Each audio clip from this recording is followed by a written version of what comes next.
Hello, BookTube. I've got some mail for you. I've been falling out of the mail habit. That isn't good. I haven't been falling back into the mail habit. This is a real problem. Let's go through a few packages here. We have just a handful of packages and a couple of boxes. So that's good.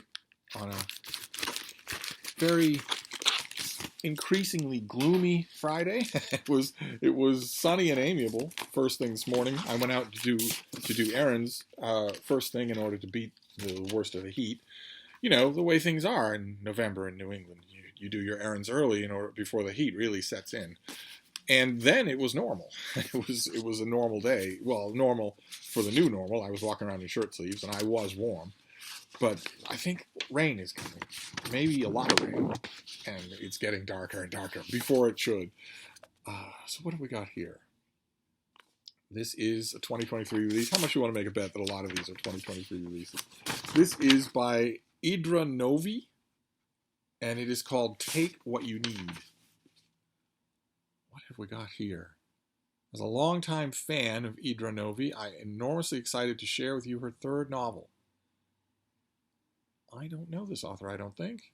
The first to be set in the U.S., near the southern Allegheny Mountains, where her family has lived for over 100 years and perhaps her most personal novel to date.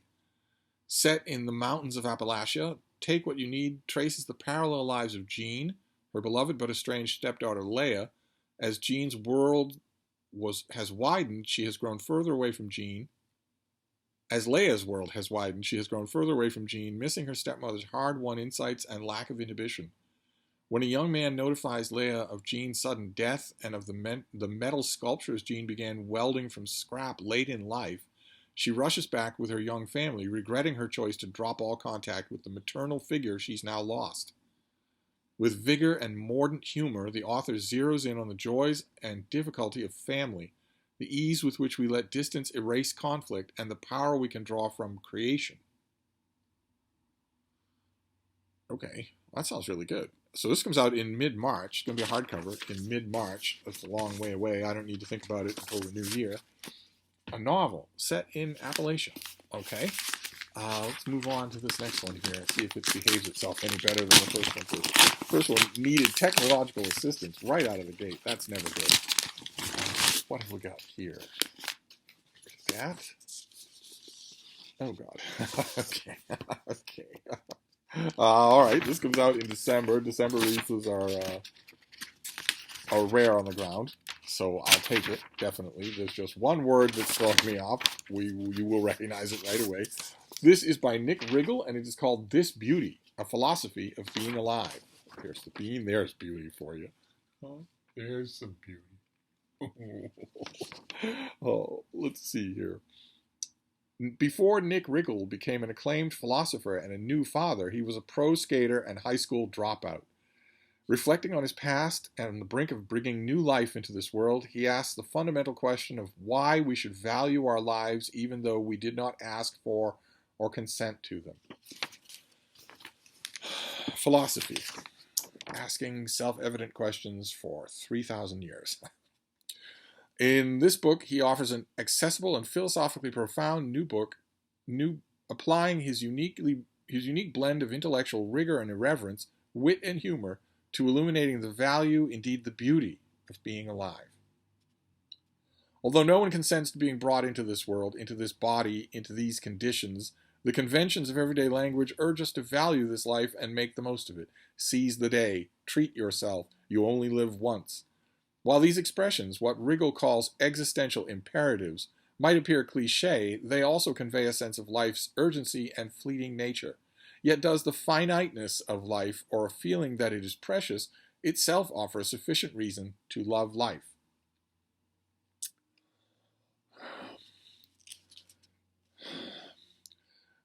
And does it give us any clue as to how we might go about living? Okay, a 5-year-old can answer these. And that is what philosophy is. It is take a question that a 5-year-old can answer. Why is pain bad? And beat the heck out of it. Take it behind the barn and torture it until it begs to be put out of its misery. Or maybe the miseryness of its misery. But this comes out in early December. I will certainly give it a try. I think I have an advanced copy of this thing, but I haven't got to it. But that's a December book. That's good. Let's see how many. Let's see if we get any other December finished copies would be nice. There aren't many to be had, but whatever the publishing world can provide would be nice. This next one is alarmingly thin. It could be a slim volume of poetry, which would not be good. Ooh, gross. This is an invoice. Okay, let's get rid of that. What have we got here? Oh, that's right. Okay. Baby, stop licking. Stop licking. Stop it. She just gets into this. It's the one thing she has in common with my Basset Hound Lucy is that they could both get into this zen of just licking, just non-stop licking until you need to stop them. Otherwise, they're just going to keep doing it forever. Okay, this thing was out in February, and I had some good fun with the publicist about it. I stress that, to put it mildly, I am probably not the target audience of this book, but, baby, stop licking. Stop licking. But I was told to give it a try, and I do what I am told by book publicists. This is by L. Gibson, and it is called Freedom Reread. It is a book about rereading Jonathan Franzen's novel Freedom. Let's hear about it here. Few writers rankle like Jonathan Franzen. Despite popular acclaim, robust sales, and august literary laurels, Franzen's polarizing persona shares the spotlight with, and sometimes steals it from, his tragicomic novels of Midwestern family life. In this book, the author explores the difficulty of coming to terms with Jonathan Franzen. It's not all that hard to come to terms with Jonathan Franzen. He's bad. He's a bad writer. Freedom Reread considers the author's distinctive narrative technique in light of the contradictions for which he is renowned. Widely read curmudgeon, tweeted about Luddite, self-proclaimed partisan of fiction, who frequently announces the novel's death. Bookended by autofictional forays into the process of and resistance to taking a definitive stance on Franzen, this book places Franzen in conversation with a playful, idiosyncratic array of interlocutors, including Middlemarch and You've Got Mail. Okay. All right. Well, I'm on board anyway, but I don't have to worry about it until next year. A whole book about rereading Jonathan Franzen. I wonder what he thinks of that. Probably he would grouse about it. Let's see what this next one is. Just building a pile of cardboard on the floor. What have we got? Oh. Okay. All right. Did not know this was coming. This comes out in January. It's pretty close to a Steve book. It's certainly about as close as we're going to get, I think. This is by Marion Turner, and it is called The Wife of Bath, a biography. A biography of Chaucer's most famous character. How wonderful. This comes out in late January. Why do I know this author? Why do I know this name? I know this name. Don't I? Yes, she wrote Chaucer, A European Life. Big, fat biography of Chaucer. The latest big, fat biography of Chaucer that I believe I'm blurbed on the paperback. I was really impressed by it. Here is a smaller book, much smaller. What have we got here? Few literary characters have led such colorful lives or matched the Wife of Bath's influence or capacity for reinvention in poetry, drama, fiction, and film. What I wouldn't give for a great movie of the Canterbury Tales. What I wouldn't give for that. It could be done, and it could be done wonderfully. Let's see here. In this book, the author tells the fascinating story of where Chaucer's favorite character came from, how she related to real medieval women, and where her many travels have taken her since the 14th century, from Falstaff to Molly Bloom to #MeToo and Black Lives Matter. Turner sets Alison of Bath's fictional story alongside the lives of real medieval women, from a maid who traveled around Europe, abandoned her employer and forged a new career in Rome, to a duchess who married her fourth husband, a teenager, when she was 65. Turner also tells the incredible story of Alison's post-medieval life, from 17th century ballads and Polish communist pop art to her reclamation by post-colonial black British women writers. Okay, fairly wide-ranging. Again, I don't have to think about it until next year, but that is going to be fun. That is going to be a good deal of fun. Fantastic. Okay, and then we have it's not a box. I didn't want to end with the boxes because this thing's huge. It's a gigantic thing, but it's one of these vacuum pressed envelopes. It's not actually a box. I don't know if it's going to behave itself. I've never quite dealt with one of these that was this big. Just make a mess on the floor there. That's all. Oh, okay. All right. I opened this thing after a fairly interesting mail haul. I opened this thing and I said, well, I don't think we're going to have any closer a Steve book than this in the course of this mail haul. So what's the last book? The ultimate Steve book. The Steve book. Ovid's Metamorphoses. This is a Penguin Classic hardcover. They don't do a lot of these. This is a hardcover original release, Penguin Classic, in a new translation, Stephanie McCarter. I have the advanced copy of this. Now I have the finished copy. I believe this is a November release. I've seen it reviewed in the New Yorker. David Mendelsohn, I think, reviews this at great length. So it's high time that I got to it. I was waiting for the finished copy in the hopes that it would have, this has a huge amount of stuff in it. Okay, great. Well, let's read about it a little, shall we, to finish this up. Ovid's Metamorphoses is an epic poem, but one that upturns almost every convention. There is no main hero, no central conflict, and no sustained objective. What it is about, defiance, art, love, abuse, grief, rape, war, beauty, and so on, is as changeable as the beings that inhabit its pages. Okay, defiance, art, love, abuse, grief, rape, war, beauty. It's about change. It's about things changing at other things. It's announced that it's what it's about is not a mystery. The author announces that.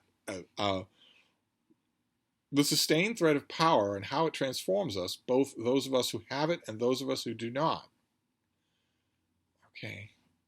Beautiful virgins are caught in the gaze of someone more powerful who rapes or tries to rape them, and they ultimately are turned into tree or lake or stone or bird.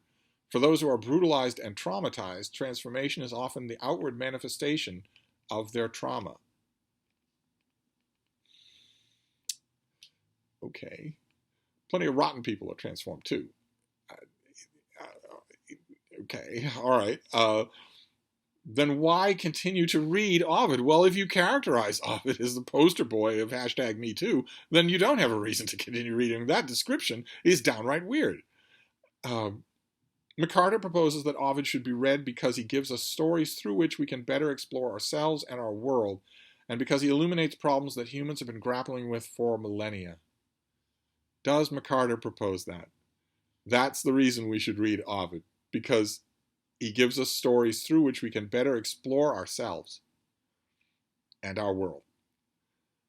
No hint anywhere in there. He illuminates problems that humans have been grappling with for millennia. He's not illuminating problems in this book. He's recasting mythological stories. And there's no hint in that description of the reason to read him, which is because he's doing it beautifully. Oh my. That is so depressing. We should read him because he gives us stories through which we can better explore ourselves. No. No. No. Oh. Through her translation, McCarter considers the responsibility of handling sexual and social dynamics. Careful translations of tales about rape and the body allow readers to see Ovid's nuances clearly and to better appreciate how ideas of sexuality, beauty, and gender are constructed over time. Okay. Okay. Okay. I'm going to ignore that dust jacket and just read the book. And I think I'll read it this weekend. I'm behind on this. Boy, I really hope in this case that dust jacket description is wrong. I really do. It nowhere mentions it. I mean, honestly, asking the question, why should we read Ovid, and not answering immediately because he's great? So what are we doing here? We're translating the Metamorphoses as a #MeToo cautionary tale? So, is this the ancient world's version of, you'd be prettier if you smiled more? Only in this case, the construction workers that are catcalling that are going to turn you into a giant spider. Okay, well, we shall see. It's a cause for rejoicing anyway, for there be a new unabridged translation of the Metamorphoses. That's a cause for rejoicing anyway.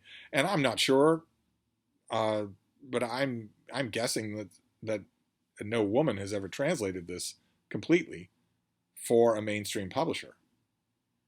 I'm guessing that that's the case, but I will hunker down with this weekend. I think this is out already. I don't have a sheet for it, but I think it's out already. Well, anyway, Dust Jacket copy notwithstanding, this is not about female empowerment. It is not about #MeToo. It is simply not about those things. If you go into it wanting to write a doctoral dissertation about those things and claim that, well, you can claim anything you want in a doctoral dissertation. If Stephanie McCarter skews her translation to make it that way, that's bad. That's very, very bad. That would be doing a huge disservice. These books are not about us. Ovid's Metamorphoses is not about you. It is not designed to give you a better way of understanding yourself, except in the broader sense that great literature always does, but not about you. It's not about our present moment. It can't be made to be about our present moment. But we shall see. Anyway, we've got Ovid's Metamorphoses, a lovely hardcover Penguin. Then we have The Wife of Bath, a biography of a fictional character by a great biographer of Chaucer. Then Freedom Reread, a slim volume rereading Jonathan Franzen's novel, and Jonathan Franzen just in general. I wonder why they called it Freedom Reread instead of Franzen Reread. I get the sense from the description that we read that it's not going to be just about the novel Freedom. I'll dip into it next year. Then This Beauty, a philosophy of being alive, in which Nick Riggle says, well, why should we care that we're alive? Why should we like it? I believe that Phil Silver's common answer was, it beats the alternative. And then Take What You Need. Novel, sounds like an expat daughter goes back to Appalachia and learns about her mother's life after they've gone their separate ways and after her mother's death. Could be very interesting. But, half of these things are next year. So I don't have to worry about them. The main thing on my horizon will be that Metamorphoses. But anyway, there's the mail. We had some mail. I've now a pile of refuse on the floor. So I'm going to wrap this up for now, and hopefully I'll do mail tomorrow. Thank you, BookTube.